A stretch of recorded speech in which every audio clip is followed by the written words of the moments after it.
Welcome to my channel my Minisha vlogs. నా ఛానల్లో వైరుబుట్ట videos, పిల్లల వీడియోస్ అన్నీ ఉన్నాయండి. కొత్తగా మన ఛానల్ చూస్తున్నట్టయితే సబ్స్క్రైబ్ చేసుకోండి. ఈ వీడియోకి అయితే ఒక లైక్ అయితే ఇవ్వండి. నేనైతే నా స్టైల్లో పచ్చిమిరపకాయల పచ్చడి అయితే చూపిస్తున్నానండి. ఫస్ట్ అయితే గ్యాస్ వెలిగించుకొని ఒక బాండీ అని పెట్టుకోవాలండి.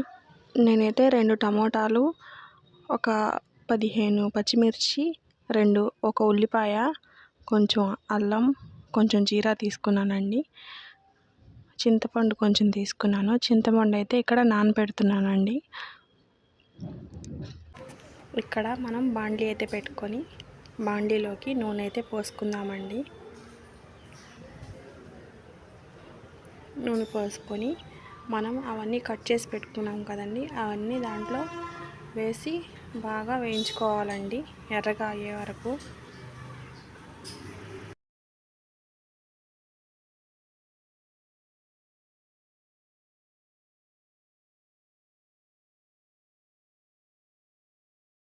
మధ్యలో కలుపుతూ వేయించుకోవాలండి. అప్పుడే మనకు బాగా 4 వైపులా వేగుతాయి అన్నీ. టమోటాలు కానీ, పచ్చిమిరపకాయలు కానీ, ఉల్లిపాయలు కానీ మొత్తం వేగితే మనకు ఆ టేస్ట్ అనేది చాలా బాగుంటుందండి.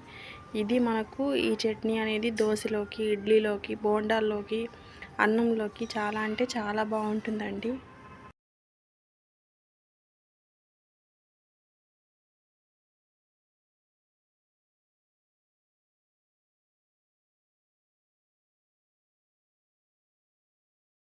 ఇక్కడ దోరగా అయితే అన్నీ వేగిపోయాయండి. ఇప్పుడైతే మనం మిక్సీ గిన్నెలోకి నానబెట్టిన చింతపండుని అయితే వేసుకుందామండి. అలాగే కొంచెం ఉప్పు కూడా వేసుకుందాము.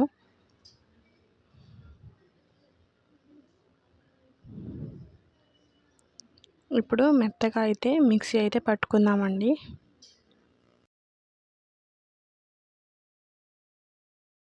మిక్సీ పట్టిన చింతపండులో ఏదైనా చెత్త ఉంటే తీసేద్దామండి.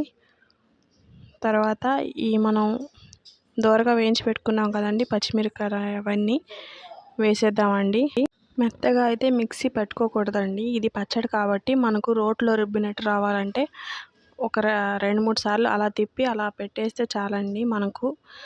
మన రోట్లో రుబ్బినట్టుగానే ఉంటుంది. మనకు పచ్చడి అనేది చాలా అంటే చాలా మెత్తగా అయితే వచ్చేసిందండి. సూపర్ ఉంది. సగం ఉల్లిపాయ అయితే వేసుకున్నానండి. అది కూడా కొంచెం అలా ఇలా తిప్పేసి పెట్టేశాను. ఇది ఒకసారి ట్రై చేసి చూడండి. చూసి ఎలా వచ్చిందో నాకు కామెంట్లో అయితే చెప్పండి. నాకైతే చాలా అంటే చాలా ఇష్టం అండి ఈ పచ్చడి అనేది.